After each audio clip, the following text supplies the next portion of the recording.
Hey team, Luke here.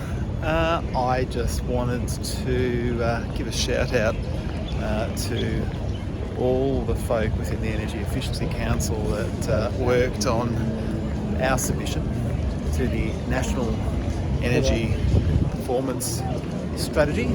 That went on Friday. It was a bit of a monster, 106 pages in the end. I think we were one of the few organisations that had cause to respond to pretty much every question the government posed in that consultation paper. Alex and John, the EEC's acting head of policy, did an incredible amount of work over the summer pulling it together. But if you distill it down, our NEPS submission is all about priorities. There are certain areas where there's good infrastructure in place. There's fantastic sort of policy and programs there. GEMS, neighbours, commercial building disclosure. The task before government is to ramp that up and ramp it up quickly, so it can have the impact it needs to on appliance standards and on commercial buildings. But beyond those obvious areas, there are a few places where we really need to focus because there's a huge amount of work to do. The first one is governance. So that encompasses everything from energy market rules to kind of really clearly defining whose job it is to focus on the demand side, to develop policy, to run programs, to make sure that the connective tissue exists between all the different regulatory regimes across buildings and industry and energy markets.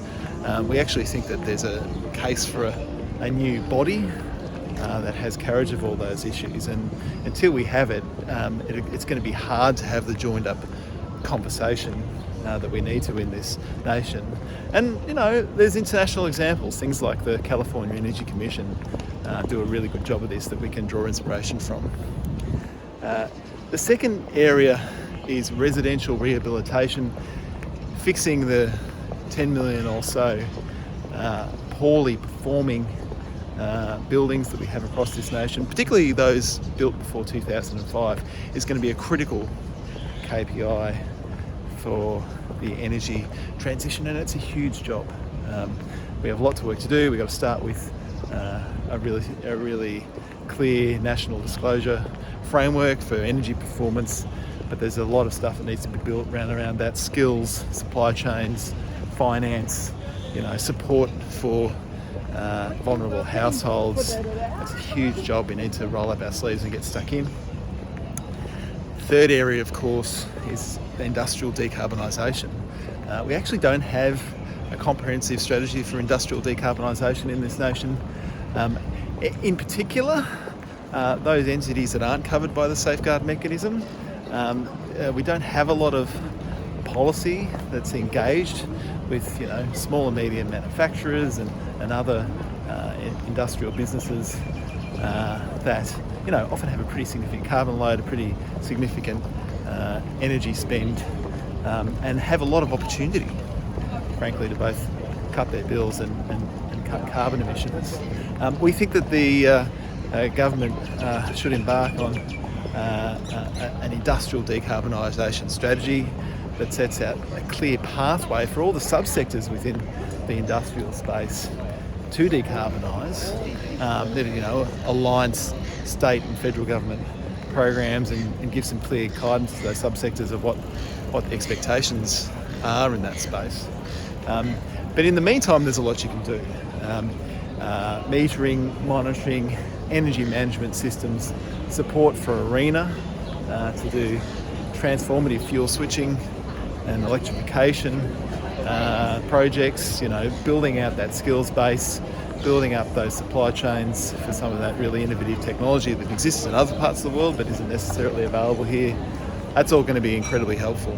So there's so much more to do, but we would say that one of the failings of previous strategies is that they've tried to do everything.